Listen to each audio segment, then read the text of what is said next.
There's 70 different operators in Rainbow Six Siege, 35 attackers and 35 defenders. But I guarantee you are making more than a few mistakes on these certain operators. The first of which being Sledge. Now, one thing that people commonly do wrong with Sledge is they'll open up a vert hole like this and then immediately peek it. You don't want to be doing this. This is because as a defender, if I see there's a vert hole, I'm immediately going to aim at it to make sure that I get into a gunfight that I can win. But instead, if you open up multiple vert angles, you open one, then you open two, then you open three, and so on and so forth. You just open a bunch at one time and then peek one random one. They'll never know which one you're going to peek because you just opened so many, which further reduces the chance that they'll know which one you're peeking from and therefore see where you are and kill you. Going over to his SAS counterpart, let's talk about Thatcher. For Thatcher, people chain his EMPs way too early. Let's say you're playing Thatcher and you have a hard breacher with you and you're trying to get a wall open. A lot of the times, Thatchers will throw one, then two EMPs on the wall immediately, but you don't want to do this. Instead, you want to space out your EMPs as much as possible, throwing one, waiting about 3 seconds, then throwing another one. That way it wastes as much time as possible for your ace or thermite charge to go off,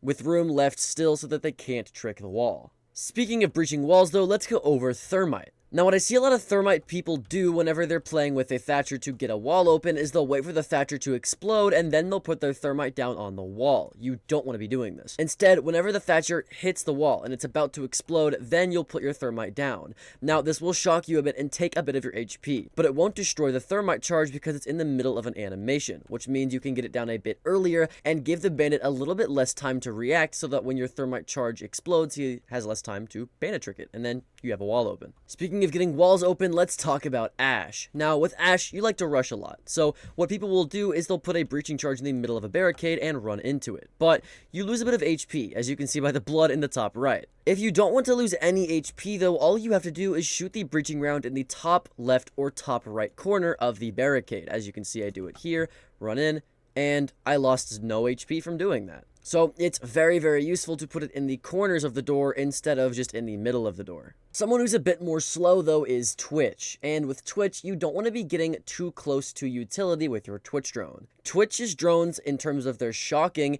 has very, very wide range of effect, meaning you can shoot things from miles away with Twitch's drone. This being said, it makes no sense to run at utility with your drone to try to get as close as possible to it to shock it. It's just going to get shot that way because typically where a utility is, defenders are as well. So try to keep your distance with Twitch drones as much as possible because the range on these drones is absolutely insane.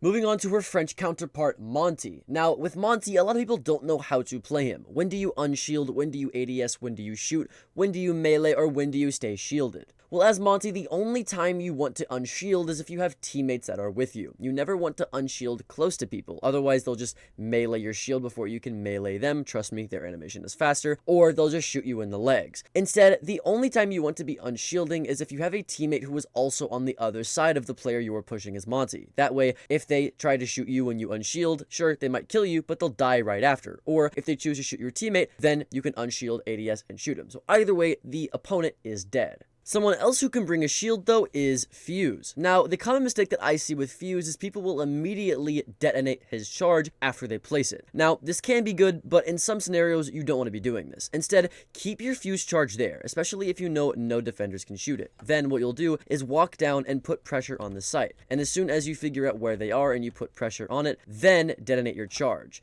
Because then they'll be forced to run out of wherever they are, and then you can shoot them for absolutely free. So just delay the Fuse detonation until you're in position to get some free kills. Someone else who's great at getting kills though is Glaz. Now, as Glaz, typically you'll bring smoke grenades so that you can use his ability in the first place. If you bring smoke grenades and you throw a smoke grenade, let's say at this double door, a common mistake that I'll see is people will wait for the smoke grenade to go off and then they'll peek. You don't want to do this, and no matter where Warden is commonly played, you want to be holding before the smoke grenade detonates. This is also super important because you have to be staying still in order to be using Glaz's ability. So if you try to peek into a smoke, you won't be able to actually see through the smoke until you're standing still at least a few seconds. So if I throw this, as you can see, when I stand still, I'm immediately able to see through the smoke. No hesitation. But if I were to swing into it, it takes a few milliseconds in order for me to be able to see it, which is a few milliseconds a Warden could take to kill you. So just make sure that you're peeking as your smoke is going off, even if it's a little dangerous, and then you should be able to get free kills if you know they have a Warden. Someone else who you can be just as aggressive with though is Blitz. Now a common mistake that I see Blitz players making is they try to blind people from way too far away. A lot of the times Blitz players think that they have a way longer range with their blinds, but in reality they don't. So make sure that you're actually in somebody's face before you try to blind them so that you don't ADS and then them just shoot you back. Moving on to his German counterpart, let's talk about IQ. Now as IQ, you typically will play below and shoot things like this camera from below surfaces to get it for absolutely free. The only thing is, with your pistol out and no information, this leaves you very susceptible to flanks. So as IQ, make sure that you have drones on your flanks that you or your dead teammates can watch so that you don't have a flank happen to you for absolutely free. Now that was just 10 out of 70 different operators in this video, and it only gets crazier from here. Moving on though, let's go over Buck. Now the most common mistake that I see with Buck is people not equipping the laser. The reason that you want the laser equipped is because with shotguns specifically, if you ADS, it actually decreases the choke of the shotgun. Don't believe me? When I ADS with the laser on, this is what the choke looks like. Now, if we take the laser off, and we load back into the game, and then we try this test again,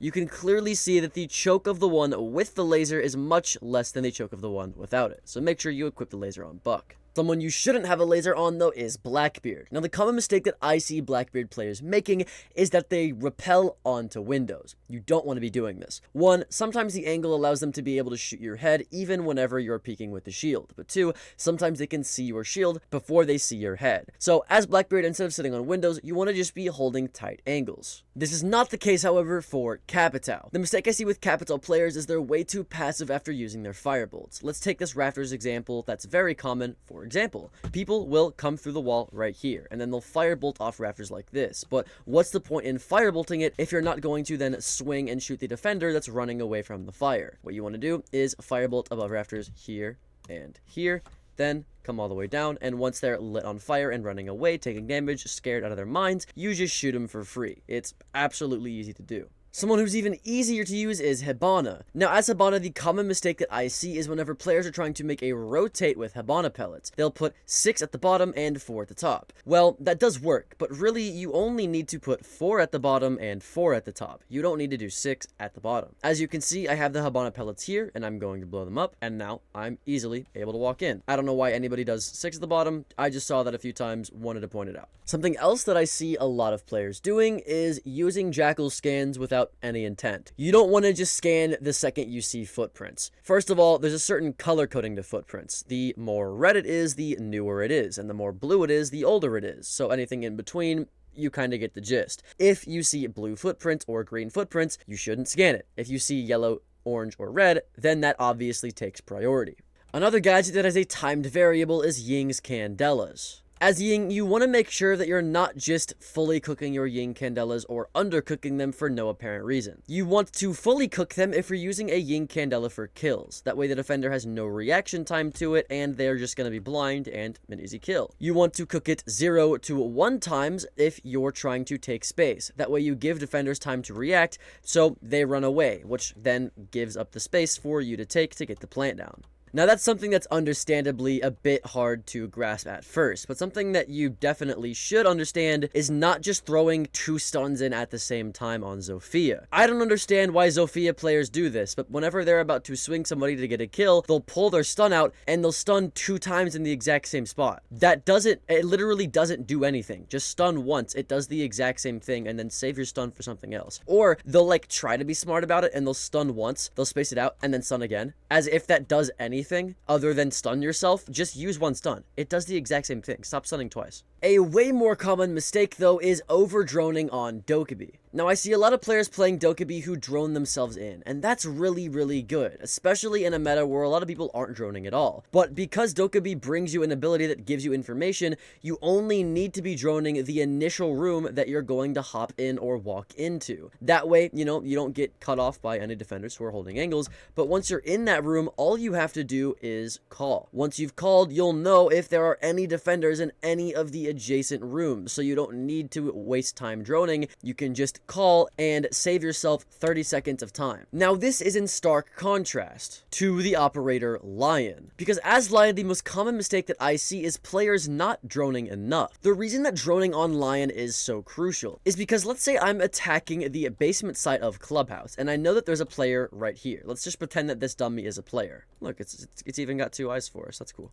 As Lion, what you need to do is drone out people, even if you know that they're there. The reason that you do this is because as Lion, if I were to just randomly scan, that doesn't do anything, because I don't know if there's a defender on the left side or right side of the store with a shotgun ready to kill me. And all they have to do is sit still to make my Lion scan completely pointless. So you never want to be doing that. Instead, as Lion, what you would want to do is you'd want to get on your drone, see, okay, is anyone on the left? Is anyone on the right? Okay, I see a guy right here on the left. What I'll do is after I get off this drone, I'll immediately scan. If you immediately scan after getting off of the drone, they're probably going to stay still, which means they'll be exactly where you droned them. So now that you know they're there, you can easily pre-fire them. Now, if they don't stand still, then you'll have pings on where they're going, so you can easily pre-fire them. So either way, you will have information on them, and if you're a good player, you'll have a free kill on them.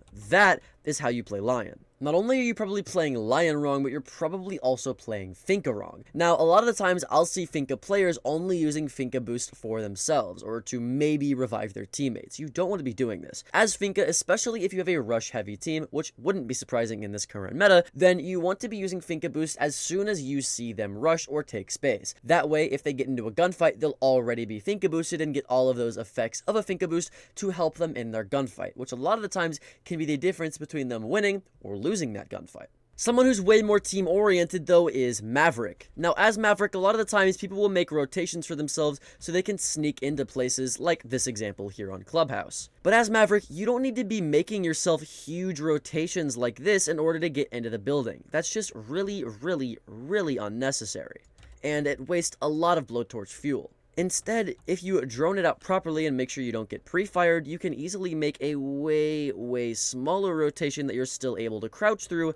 That way you don't have to waste all of this fuel on making a huge rotate like that. Instead, you can use literally less than 1 canister to make a rotate like that. It's overall a super easy change that you can make with Maverick, just like this easy change that you can make with Nomad. Now, as Nomad, people will put their air jabs, like let's say right about here, to stop people from flanking them on the main stairs. The issue with this is that a defender, all they have to do is crouch and look up, and they can easily shoot the air jab before the air jab sees them. So in order to counteract this, all you have to do is literally just put the air jab way higher. That air jab, believe it or not, still covers the exact same angle, but it's so much harder to see that air jab until you've already crossed the radius of effect to which it will air jab you. So all you have to do, really, if you want to properly use air jabs, is just put them super high. Someone else who watches flanks, though, is Gridlock. Now, as Gridlock, a lot of people will put Gridlock tracks way too high up on the staircase. For example, let's go to the landing stairs right here.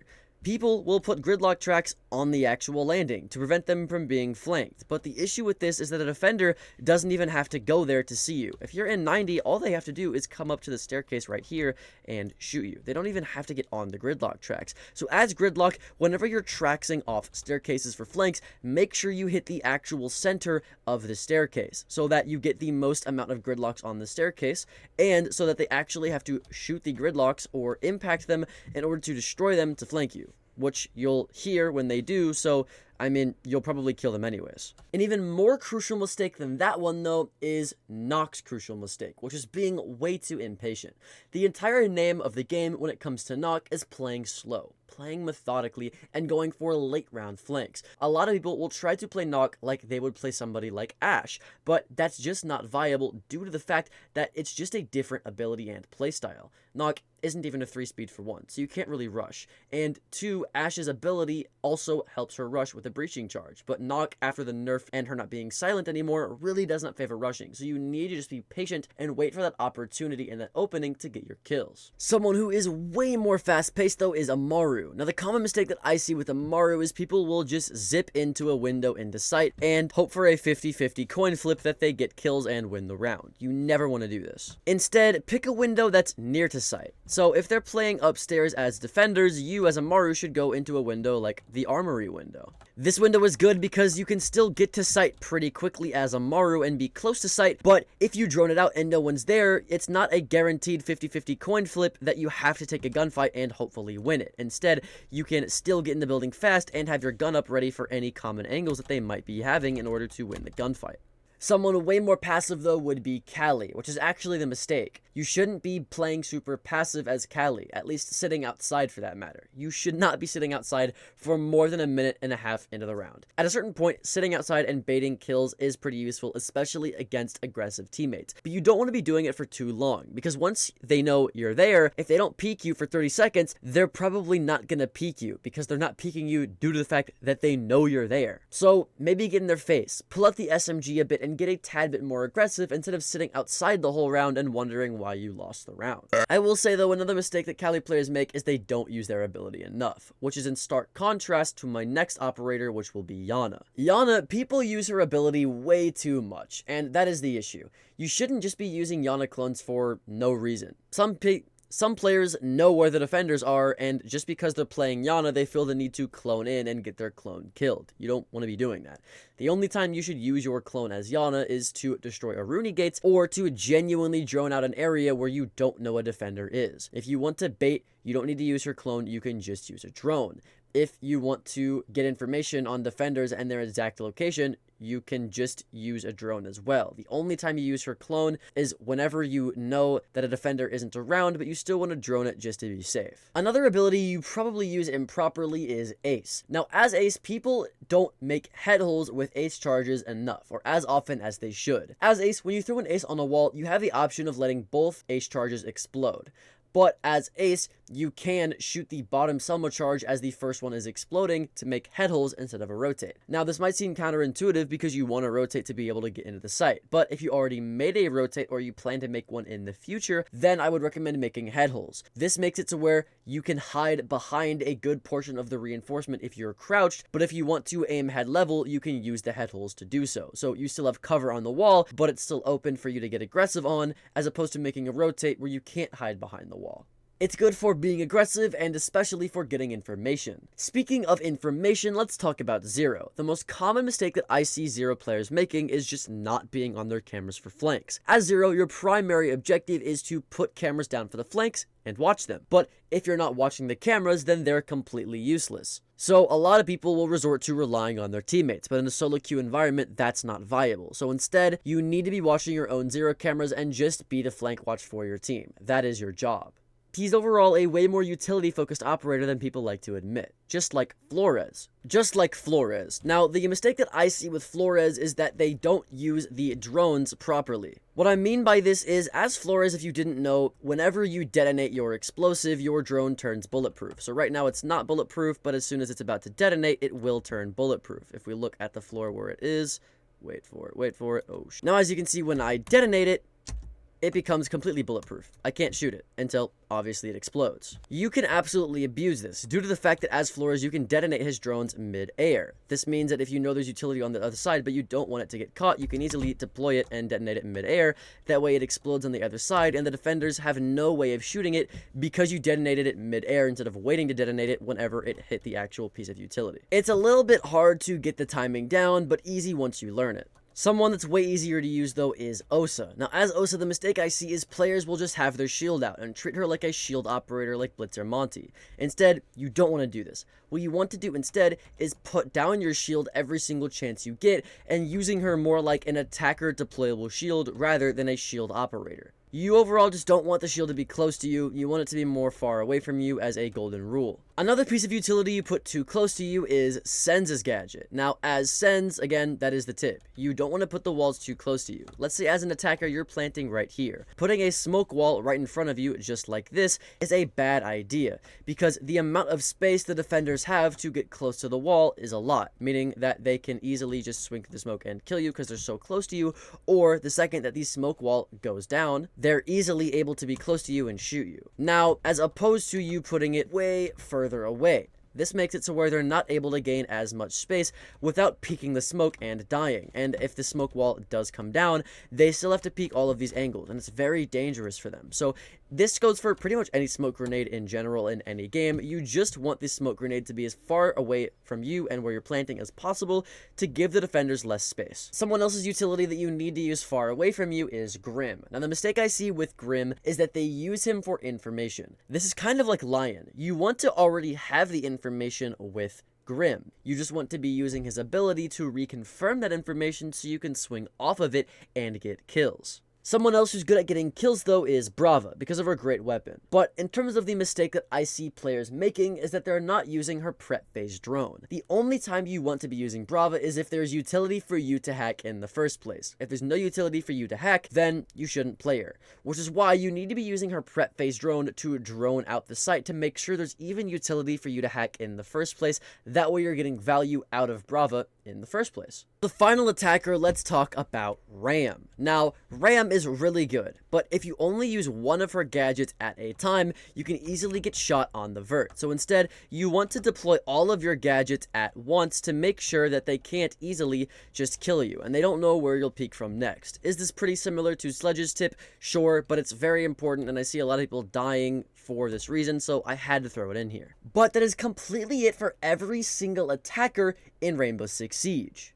Moving on to the defense, the first operator I want to talk about is smoke. Now, as smoke, what I see a lot of people doing is they'll throw a smoke somewhere where they know an attacker is, they'll smoke it, and then they'll just hold their smokes, or they'll play a passive angle onto their smokes. If you smoked it, no one's gonna peek you, bro, because you just smoked it. So why are you holding the smoke? Instead, hold somewhere else. That way, as a smoke player, you're simultaneously holding one angle off with your smoke and holding another angle off, essentially holding two angles at once. Moving on to his SAS counterpart, let's talk about Mute. Now, as Mute, I see a lot of people just putting their Mute jammers out in the open where they can easily be shot. I don't know why people do this, but they definitely do it. So instead, you want to be putting Mute jammers in corners where they can't be shot. And because these things work through walls, you can even put them behind walls like this to prevent them from droning alongside a wall. It's very easy and pretty good, especially in hallways like this where it's going to be really tight and they have to go through the radius of a Mute jammer. It makes them have to waste more drone, which will overall slow them down more. Someone else who's great at slowing down attackers is Castle. Now, as Castle, one of the main things that I see people doing is they'll just randomly castle doorways next to the site so that the attackers can't get into the site.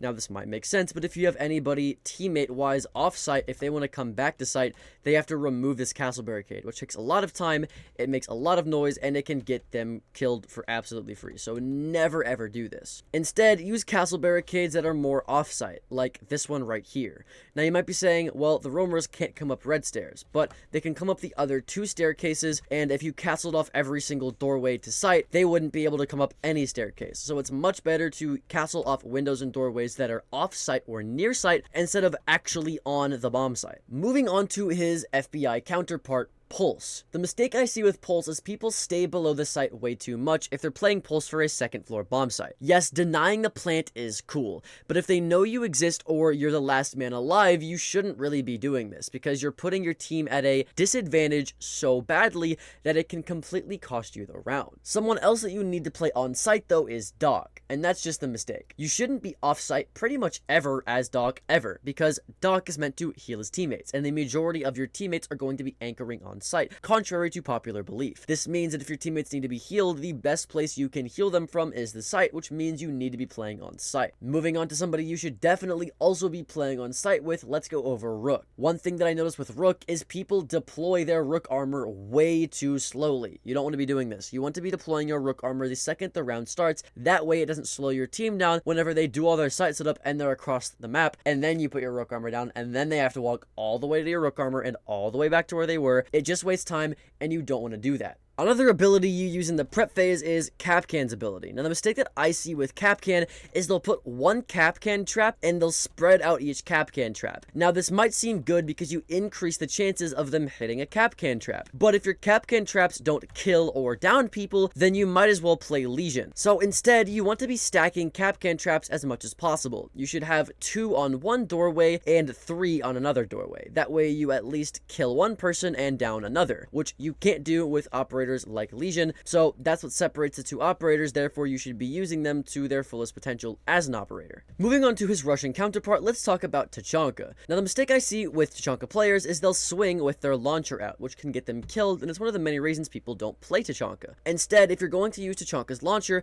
make sure you're behind cover. Now, how would you still use the launcher to fire off a doorway and not peek that doorway? Well, it's simple. If you're behind cover, all you have to do is bounce it off the ceiling, just like this. Now the fire reaches the doorway, and you never had to peek the doorway in the first place, and you still get the same amount of value without the main drawback of Tachanka being that you have a launcher in your hands. It's very nice, and it takes away the one thing that makes Tachanka bad. Another ability you use wrong is Jaeger ADSs. Now, Jaeger ADSs, I see people put their ADSs way too close to where they're playing. Let's say we're playing the exact same position that I just showed you, and let's pretend there's a shield here.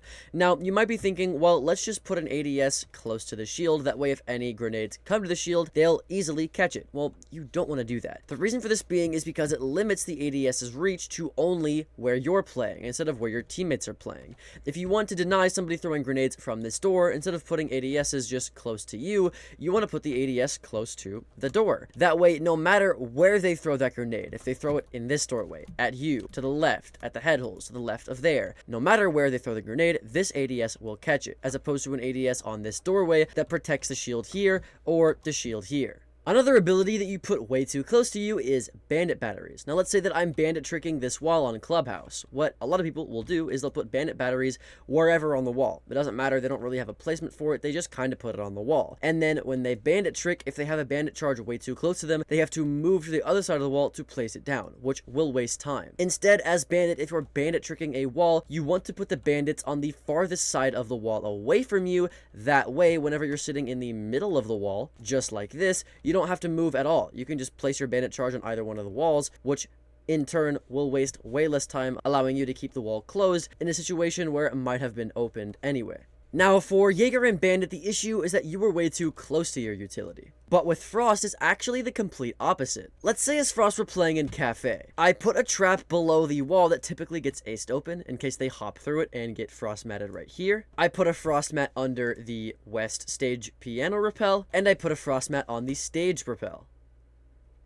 Now, these might not be the best mats, but you get the idea. I'm just putting a bunch of frost mats inside of piano. Now, as Frost, if I have frost mats in piano, and I'm playing across the map in Cocktail, that is bad, because you want to be able to shoot people that get downed in your frost mats in piano. So as Frost, make sure that you're playing at least near your utility, that way if somebody actually gets hit by your frost mat, you can easily swing them and get the free kill whenever they're downed. Or if they at least shoot your frost mat, you're at least next to them, so you'll get the information to then swing and kill them. Speaking of information, let's go over Valkyrie. Now as Valkyrie, the common mistake that I'll see is people will just throw their cameras in a corner in the roof, because they think, well, if it's in the roof in an open space, it will get them most information, which is actually correct. Cameras like this can see all of Garage, which is great.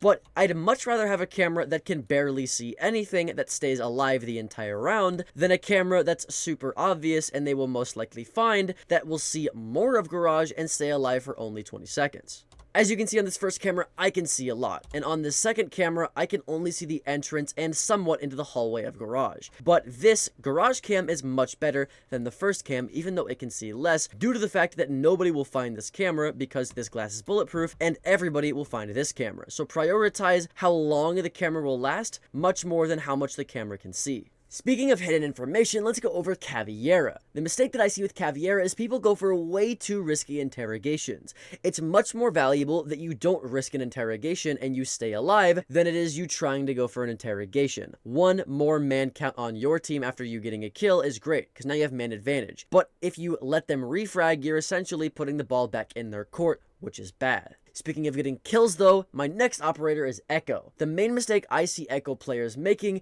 is that they use cameras to deny plants instead of using cameras to actually get kills. You want to be using cameras to set up kills for you or your teammates, instead of primarily using Echo to deny plants in a meta where people aren't even planting that often. Echo may be disguised as an information operator, but he certainly is best suited for getting frags. Speaking of information, let's go over Mira. The mistake I see Mira players making is they don't destroy the actual soft wall on top of the Mira. As you can see, this is what it looks like whenever I have the soft wall around the Mira window. But if you come to the front and I destroy the soft wall around the Mira, as you can see, it is a much clearer view, and you can even see to the side a bit more than you were able to earlier, which is great. Now, it might be obvious that Mira is an information operator, but a lot of people don't know that Legion is too. Now, Legion might be disguised as a trap operator, but due to the fact that Legion just has so many mines, he's actually better suited for getting information. The mistake I see a lot of players making, though, is they'll put Legion mines everywhere else except for a staircase. The order of Legion mines that you should put down is in the prep phase, put Legion mines on all the staircases that lead to site first. That way, every single possible staircase that they could use to get site, you have covered. As you can see, I put one on the white stairs, and now I'm going to put one on the main stairs just like this. Not only does this help you on site, but it also helps your roamers who may be playing in rooms next to site like Master or Armory. Once you've done that, then put Legion mines under ledges that are near site, or under windows, doorways, whatever it may be. Do it near site, but not necessarily on site.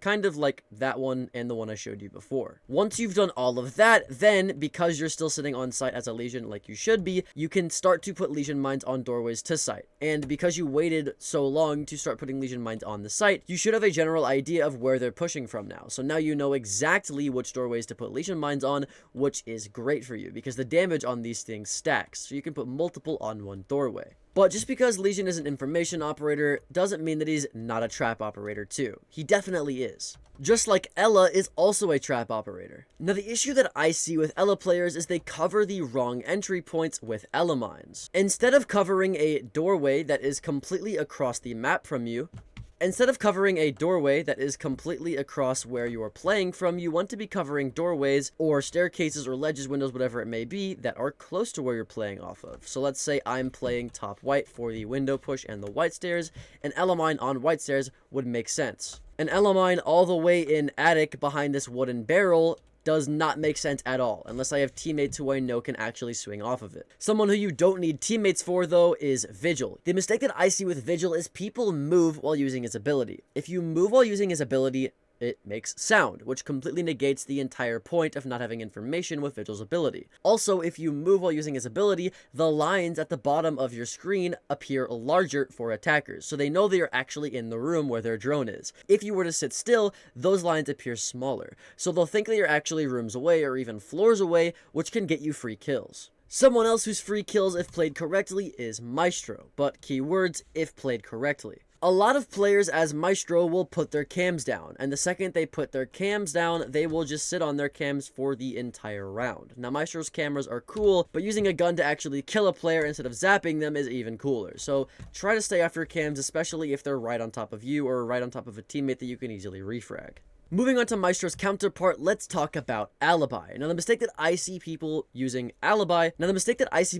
with Alibi is not bringing observation blockers with her. Now, Alibi's ability by itself is not very good. It's pretty lackluster, especially because if you're an attacker, you can just drone out the Alibi clones. But if you bring observation blockers, that's not the case. Let's say I put an Alibi clone behind this observation blocker. Well, they can't drone it, so the second that they actually swing the doorway off their drone, they're going to see what looks like a player model, and they're going to shoot it. So not only are you able to get more people to shoot your Alibi clones, but if you're roaming and playing off of your Alibi clones, once they shoot the clone and you get a ping, you can easily see, oh, they're being pinged through a wall, I can pre-fire them and kill them for free. It's very nice to do, and they can't drone you or your clones out, so you can get some free kills. Someone who brings way less utility, though, is Clash. Now, as Clash, the mistake that I see people making is they play Clash in positions where they can be easily flanked. An example of this position would be playing inside of whiskey or restaurant inside of cafe, because you can easily get flanked by anybody pushing down red from the coat door or anybody in small bakery. A way better position for Clash in this site would be bakery, because they have no place that they could possibly flank you. If you sit on this doorway, zap people, they can't flank you from inside kitchen. They can go small bakery, but you'll be able to hear them hop through the window a lot easier since it's so much closer to you, so you can easily back up off the doorway, turn your head, and now they can't do anything about it. She's really good for passive players as long as you position yourself. Someone else who's really good for passive players, something super popular with Cade is Cade tricking, which a lot of people do wrong. Instead of Cade tricking the middle of the wall like that, you want to Cade trick the middle of one of the reinforcements. And instead of doing it in the middle of the reinforcement, you want to do it a little bit lower. The reason you do this is because if they know you're Cade tricking, or if they're smart in general, once they EMP one of your Cades, they're going to use their secondary EMP on the middle of the wall to stop you from Cade tricking. So instead of putting your Cade in a place where they're going to EMP it, instead put it in a place like down here, where they won't EMP it and you can still Cade trick the wall. This is super useful if you're tricking specifically a wall that's on site. Someone who's meant to be played from off site though is Mozzie. Now, as Mozzie, the mistake that I see players making is they'll put pest on common drone holes or drone entrances into site in the prep phase. You never want to be putting pest on site in the prep phase, especially if you're going to be roaming. Instead, what you want to do is shoot drones in the prep phase, and then you're going to save your pests for later in the round. As Mozzie, you have a 1.5 times scope on a good gun, and you're not a 3 armor, which means you have the privilege of being able to roam. Because you destroy drones in the prep phase, their information is already limited, but if you're roaming top floor, for example, on the bottom floor site, then you can put pest to help you roam, so that they can't drone you on the roam, which wastes even more time, more information, and can overall be the difference in whether your roam is successful or if your roam is not successful. Someone else who's good for roaming is Warden. Now, the mistake that I see a lot of Warden players making is they're overly aggressive. A lot of people play Warden because of the 1.5 times scope on his gun. I understand that, and because of that, the most aggressive players tend to stick to Warden, which is why this is typically an issue for Warden players specifically. The only time you need to be aggressive on defense ever, no matter what operator you're playing, is if you're down in man count so that they don't swarm you on the site. If you're up in man count, or even for that matter, then you shouldn't be aggressive. There's no point. Someone who has a much more passive ability though is Goyo. Now, as Goyo, you put your traps down like this and it's pretty self-explanatory. That's why he's so passive. The mistake that I see a lot of players making though is they'll put Goyo canisters way too hard to reach in terms of their lines of sight. For example, let's say I'm playing Goyo and I'm playing inside of kids. What I don't want to do is put a Goyo on the left side of this door. The reason I don't put it on the left side of the door is because if I'm playing inside of kids, I would have to swing the entire doorway to then hit the Goyo, which is bad. Instead, what you'd want to do is put it on the right side of the doorway, just like this. And you can be pretty forgiving because, as you can see, the area of effect of the fire is pretty wide, and that does reach the doorway, so if they walk through it, they will take damage. So just make sure that your Goyo traps are easy for you to see so that you don't have to risk actually swinging people in order to shoot them. You can just shoot them passively from cover. Someone else you should be passively using from cover is Wamai. Now, the mistake that I see a lot of Wamai players making is they'll put multiple Wamai magnets next to each other. Now, in theory, this might be good, because then you can catch multiple grenades coming in through the door. But the fact of the matter is that any explosive device that gets caught in a Wamai magnet will explode, which means that if one explosion gets caught by a Wamai magnet, that explosion will kill the other Wamai magnet, which means essentially you only had one on the doorway to begin with, which is a complete waste of utility. You never want to do this. Speaking of a waste though, you never want to waste health making rotates with Oryx. The reason that you never want to waste health is because oftentimes some gunfights will come down to you being 5, 4, or maybe even 1 HP. So that little bit of health that you could have saved by just using Oryx's bailiff to quickly make a rotate like that would have actually won or lost you the round. So never ever make rotates with Oryx through a wall and waste your health doing that. It's just usually never worth it. Speaking of operators that just aren't ever worth it, Melusi, I think, is a complete waste of an operator because you can literally just play a better version of her, which is Fenrir, but that's a topic for a different video. The mistake that I see players making with Melusi is they'll put a Melusi Banshee, like, let's say, right here, on the floor, right in front of the doorway. In theory, this is good, because it's bulletproof until they walk into it, but that's just the thing. The second they walk into it, they can just shoot it. So you never want to put Melusi Banshees in front of wherever you're trying to cover. Instead, put it on, let's say, the side. That way, whenever they walk in through the doorway, first of all, they might not even know that it's there, and second of all, their crosshair will be somewhere completely different, that if they want to actually shoot it, they have to turn all the way around and shoot it, which can get them killed, and they won't do a lot of the times. This specifically is a bad example because of the hatch, but you get what I mean. Another operator that slows down attackers is Aruni. Now, the mistake that I see Aruni players making is putting Aruni gates on rotations in sight. Now, there are certain exceptions to this rule that are actually good, but for a lot of the times you don't want to be doing this because if you have an angle like, let's say, the common heddle angle here, then as soon as they hear that Aruni gate deactivating, they're just going to aim through these head holes and kill you while you're on the rotate, which is never good. You never want to give them free information, so you typically want to keep these Aruni gates far away from where you'll actually actually be playing, like the doorway here, or let's say the window over here, where you know they're going to dump utility instead of random rotations in doorways that are on or near the site, like the rotate there or the doorway here. Another gadget you probably place too close to you is Thunderbird. Now, with Thunderbird, you don't want to be putting Thunderbird Kona stations right next to where defenders are, contrary to what you might think. There's a reason for this. If I am a defender that has not full HP, but relatively high HP to where, like, you know, I have teammates that are lower that could probably use the heal, and I walk by a doorway right here because I'm rotating, I don't want to accidentally take away a heal from a teammate that could use it more than me. I also don't want the attackers to have the information of me running past a Kona station because that makes hella noise. Instead, what you want to do is you want to put Kona stations that are near defenders, but you want to put it in positions where they actually have to go grab it instead of positions where defenders could accidentally just skip over it. So a Kona like that is great because no defender is going to accidentally just come over here, whereas they would accidentally walk in the doorway and get healed. But they will, on purpose, come get the heal that's here, or maybe even 2 healing stations that are here. You just don't want to be right up on you with Kona stations. You want to be putting them in positions where they have to actually go get it. A position like here also is a great example. They'll come in through this rotate, through this doorway, past the bomb, but because it's just a little far away, it won't actually reach the radius, so they actually have to like peek it a little bit to be able to get healed. So that's how you use Kona stations. Another gadget you're placing wrong is Thorn's gadget. You don't want to be putting Thorn gadgets on doorways like this. It doesn't make sense, especially because they can just peek it, easily see it, and shoot it, right?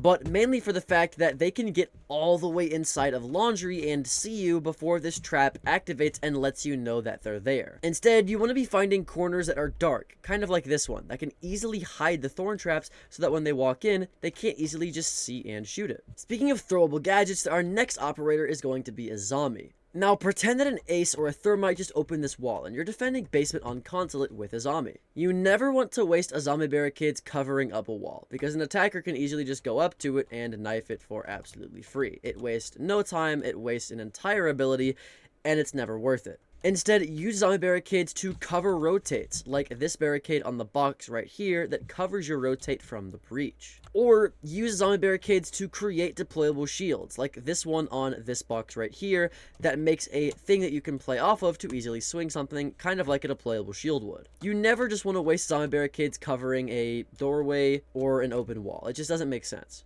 Something that also doesn't make sense is scanning with Solus's utility. If you're a player with a microphone, which 90% of players are, you can just call out to your teammates what utility you're seeing and what's going on. You should never really scan and ping because it wastes your entire ability duration and ability bar, which you can't get back, and you need to scan further attacker utility. So it's never worth to scan and ping people, it's just worth to use your mic to call it out to your teammates. It's a very, very simple fix that anybody can do. An ability that's way more complicated though is Fenrir's, which is complicated because the number one mistake I see is people never know which mines to correctly activate. If you have 1 mine, 2 mines, 3 mines, 4 mines, or 5 mines, but only 3 of them you can activate at a time, which ones do you activate? Well, the short and simple answer is you want to activate the ones that you are playing off of. If they're pushing that side of the map, but you can't play off of it and get kills, then it's pretty much useless, and they'll be able to shoot the trap anyways, so just make sure that you're activating ones that you are playing off of. If, however, they do play that side of the map and no one's here, then all you have to do is deactivate these, and then don't play off of these, and play off of these ones instead, and then reactivate these. It's pretty simple. With the fact that they just refuse to nerf or change Fenrir, you can easily get used to how this ability works, which is not the case for Turborao. Now, Turborao's ability allows you to waste a lot of time, but with the recent changes to Turborao,